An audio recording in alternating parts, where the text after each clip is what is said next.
On savait que ce scrutin serait difficile pour l'AKP, mais honnêtement, on ne s'attendait pas à un tel revers pour Recep Tayyip Erdogan et son parti, moins d'un an après l'élection présidentielle.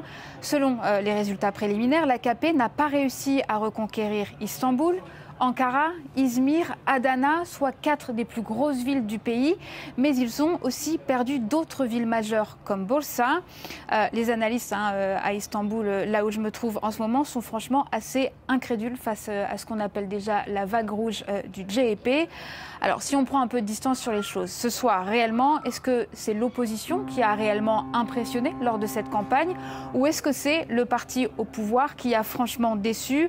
Faut être honnête, c'est surtout plutôt le second. Ces résultats ressemblent surtout à un vote sanction contre Recep Tayyip Erdogan, moins d'un an après sa réélection. Son gouvernement est notamment pointé du doigt pour sa mauvaise gestion de la grave crise économique qui frappe le pays depuis plusieurs mois.